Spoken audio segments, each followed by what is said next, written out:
man should be. You know, when you're raising a kid that's a man, or when you're being a man yourself, what do you think a man should be?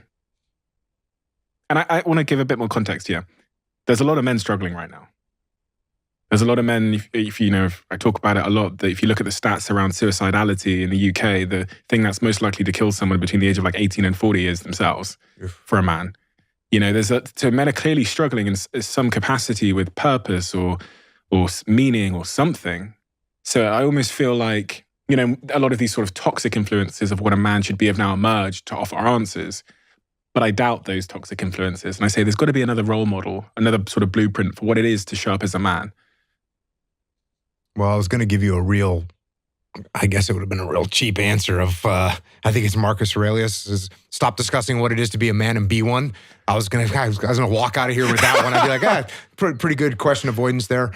But there's some merit to that, right? Like, and I was almost thinking like, do we really not know? Do we really not know what it is to be a good man? And I would go so far as to say to be a good human being, right? Because when a few years ago there was these discussions going around about toxic masculinity, right? And you take these traditional masculine traits and people were saying this is toxic masculinity and they're bad. And I wrote a couple articles about it. If you take any trait of a human being and you take it to an extreme, masculine or feminine or otherwise, you take it to an extreme, it's going to be a problem. It doesn't matter what it is. So if you take even a really positive trait like generosity, if you're a super generous person, that's wonderful. Is it possible to be too generous? Well, yes, it is. Now you're getting taken advantage of, and now you end up in an abusive relationship. Like there's all kinds of problems that can happen. So when we talk about masculine traits and what's a man, well, what are some of the traditional masculine traits? To be competitive. Now, is it bad to be hyper competitive where you screw people over and you hurt your health because you want to win in this particular category? Is that bad? Yes, it is. Does that mean we have people that are not competitive at all and they don't care if they win or lose? No, that's not good either. So that's one trait. What's another good aggression? Aggression is a masculine trait. Is it good if I'm walking into a restaurant pushing the hostess out of my way? Of course, that's terrible. It's terrible. Is it good if you and I are working together and I say, hey, shut up and do what I said? Is that good? No, it's not good. So can you take aggression too far? Yes, you absolutely can. Can you get to a point where you're not even asserting yourself at all and you're getting, yes, you can. Is that good? No, that's not good either. So there's a bunch of traits that we could run through that are considered traditional masculine traits. And if you take any of those traits and you take them to an extreme, they're going to be bad. Stoicism, right? Being stoic, being unemotional. Is it good to have no emotions whatsoever? No, that's called a sociopath, right? Is that good? No. Is it good, like I was talking about earlier, to let your emotions run your life and make your decisions based on your emotions? No, that's not good either. What do we want to be as a human, as a man? I want to be balanced. I want to be balanced. You don't want to be extreme in any direction. Even when you ask me like, oh, Jocko, what are you undisciplined on? I told you chocolate chip cookies. I could have also said, sometimes I like to eat mint chocolate chip milkshakes. Sometimes I get lazy to work out. I'm like, you know what? I freaking warmed up and this sucks and I'm leaving. Sometimes I was going to write something and now I didn't write anything. I was supposed to write 1,000 words today. I didn't write any. And guess what? I didn't write any tomorrow. So I'm a slacker. So if I was so disciplined that, my wife was like, hey, I'd like to go out for dinner. I was like, no, I still got to write my 1,000 words. Is that good? No, it's not good.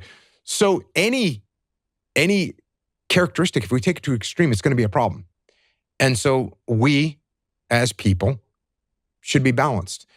And I think what we need to be attuned to is it's much easier to be extreme. It's much easier to be extreme. It's much easier to say, oh, no emotions, cool, and turn them off. That's easier than, or total emotion mayhem, that's easier. It's harder to find balance. It's harder to find balance in business. It's harder to find balance in life. It's hard to find balance. And what we have to do is we have to be attuned to the feedback that we're getting. We have to be attuned to the feedback that we're getting. So if we're talking to our wife and she says, you're not going to be home for dinner again tonight for the 9th night in a row that you're going to stay late at work. Okay. You need to be paying attention enough to say, oh yeah, guess what? I'm a little too focused on work right now.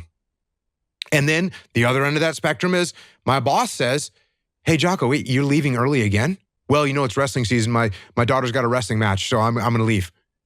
Okay. I need to be attuned enough to say, yeah, if I focus 100% on my job, I'm going to lose my family. If I focus 100% on my family, I'm going to lose my job. We as humans are supposed to be balanced. And by the way, there's going to be some things that we don't control. Somebody asked me the other day, what did I learn about myself from the highs and lows of my life? The highest point of my life and the lowest point of my life. What did I learn about myself?